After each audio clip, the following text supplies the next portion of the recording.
Okay, hey, we're going to talk about Reconstruction here. And so those are our notes from the Civil War that we just went through on chapter 15. Chapter 16 is going to deal with Reconstruction. So the Civil War is going to tear apart our country, right? Tear apart America. And then Reconstruction is the attempt of the United States to put itself back together again. The time frame of Reconstruction is going to be 1865, the end of the war, to 1877, and it's going to go through two phases. The first one is going to be presidential Reconstruction, and that's going to be led by Lincoln, even in the early parts of the as the war's winding down, and then ultimately his successor, which is Andrew Johnson. I'm sorry, and then radical Reconstruction, which is led by the Republican Congress, and that's going to be about a 10-year period from 1867 to 1877. Okay. Presidential Reconstruction, like we said, is led by Lincoln and Johnson, and the goal is to reunite the South as quickly as possible. And you're like, well, we just fought this whole war. Why wouldn't we want to punish the South? Well, it gets back to Lincoln's initial ideas about the war in and of itself and about secession in and of itself, in the fact that he believed that the South didn't have a right to leave the Union. And so Lincoln's belief was that if the South doesn't have a right to leave the Union, then Reconstruction should be relatively simple. As soon as the South wants to come back or meets certain requirements, then they should be allowed. Right? Lincoln's ultimate plan was something called the 10% plan, in which if 10% of the voting population from the census of 1860 pledge allegiance to the United States, they write a new constitution that ends slavery, and they agree to the 13th Amendment, which ends slavery, then that state could rejoin the Union, right? Radical Reconstruction is led by Republican Congress, and the goal is to punish and remake the South. And ultimately, I think this is the failure of the North in Reconstruction um, to not to completely do away with the institutions of slavery and white supremacy in the South lead to problems further down the line. But ultimately, the Republican Congress is going to push for this idea called the Wade Davis Bill, which is going to require an ironclad oath that people did not rebel against the Union, didn't take up arms against them. And if they're not able to take that oath, then they would be barred from taking part in politics, right? Presidential Reconstruction in January of 1865, we see the passage of the 13th Amendment. Um, and from the passage in the House of Representatives and the Senate, and ultimately that goes out to the states for ratification. Of course, Lincoln is killed on April 14th of 1865, and Johnson takes over as president. Andrew Johnson is an interesting fella in the fact that he was his second vice president. Johnson was selected for this as a kind of an olive branch to the South, showing that Lincoln was willing to work with Southerners. Johnson was a Democrat. I believe he was born in Tennessee, so he was a Southerner. He was a one-time slave owner, right? But what's interesting about him is that like ultimately he's a kind of a man without a country. He doesn't fit into the North because he was born in the South. He was a slave owner, and then he doesn't fit into the South because he just doesn't have old money, and he went to the North, and he didn't secede, right? And so he doesn't fit in either place, and he doesn't have the political skills that Lincoln did, right? And so he shares Lincoln's ideas that the South doesn't have a right to leave, but he doesn't have the political um, political skills to um, to push those ideas through. In May of 1865, Johnson signs into the law the Proclamation of Amnesty and Reconstruction that pardons all Southerners who rebelled against the Union except for high ranking military officers, and he requires them to personally apply for a pardon. He issues the return of all property of people that was seized in the South, minus slaves. and he just asked for allegiance to the U.S. Constitution. And in a lot of ways, Johnson believes that Reconstruction is done at that point, like that nothing more needs to be done. And he's like, all right, here, let's move on to something different. Um, Congress does pass something called the Freedmen's Bureau, and Johnson signs that. And it's an organization that's supposed to help transition the South from the slave economy to wage labor, right? Supposed to help freed slaves find employment and work with them. They set up education. They set up public schools in the South to educate not only former slaves but also poor whites that were denied access to public education. And Johnson approves this for a year, but by 1866, Johnson's trying to veto the renewal of fundings for this program, and this is going to be one of the things that's going to cause problems between him and the Republican Congress, in the fact that he's trying to do away with programs that they're in favor of in the South. Okay. Congress is able to override the veto, and funding for the program lasts until 1872, in which by that time Republicans kind of lost a little bit of public. The effects of Republican Reconstruction in the South are basically this: if you don't have the government that goes in and like enforces some of these rules on the conquered people of the South, then they're just going to remake Southern society without slavery. They're going to take everything about slavery and they're just going to rebrand it. And so what they do is they create something called black codes, which are basically just slave laws that we had before, slave codes that we had before, and we just replace the word slave with African American or Negro or whatever. And they use laws to reestablish a slave economy in which African Americans have to be employed by a white person. And they can only be employed by one white person at a time. So they can't shop for jobs. They can't make people compete for them. African Americans aren't allowed to travel places. You have things like that. And these black codes were actually the cause of the Civil Rights Act of 1866 that are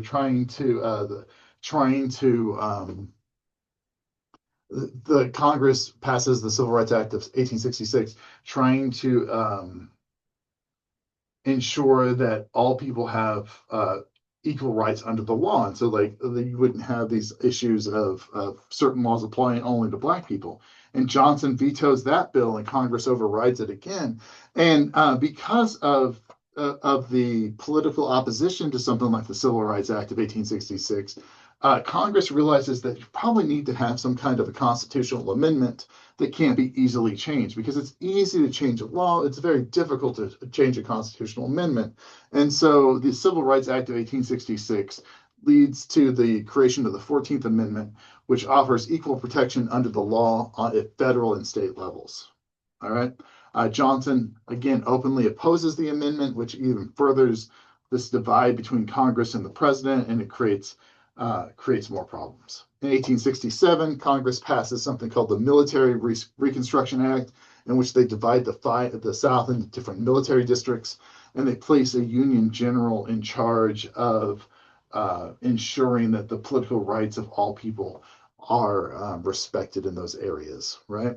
This bill is seen as the end of presidential Reconstruction, and it's where Congress starts to play a more hands-on role in the remaking of Southern economy. Okay. This bill requires Southern states to write a new constitution, to ratify the 14th Amendment before they're able to, quote unquote, rejoin the Union and have representation in Washington, D.C. And this is a huge split from this idea that some states never left the Union, right?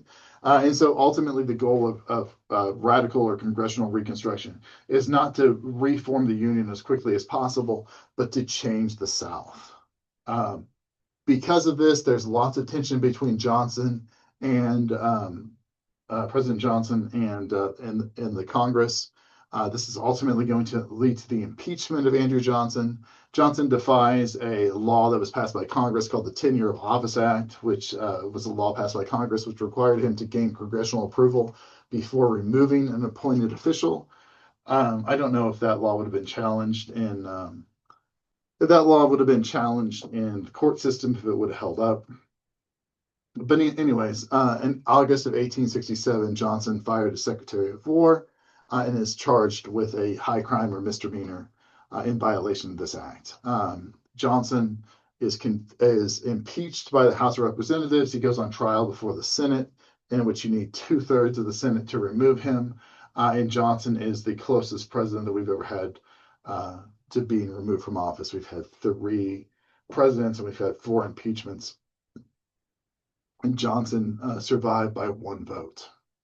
After that, Johnson doesn't have a whole lot of political clout left, and in 1868, he doesn't run for re-election. In 1868, Ulysses S. Grant is elected president.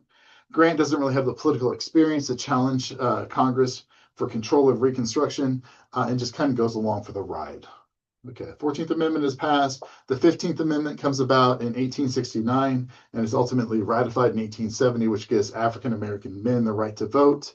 There's a lot of hurt feelings on this because females feel betrayed. A lot of the women that were involved in the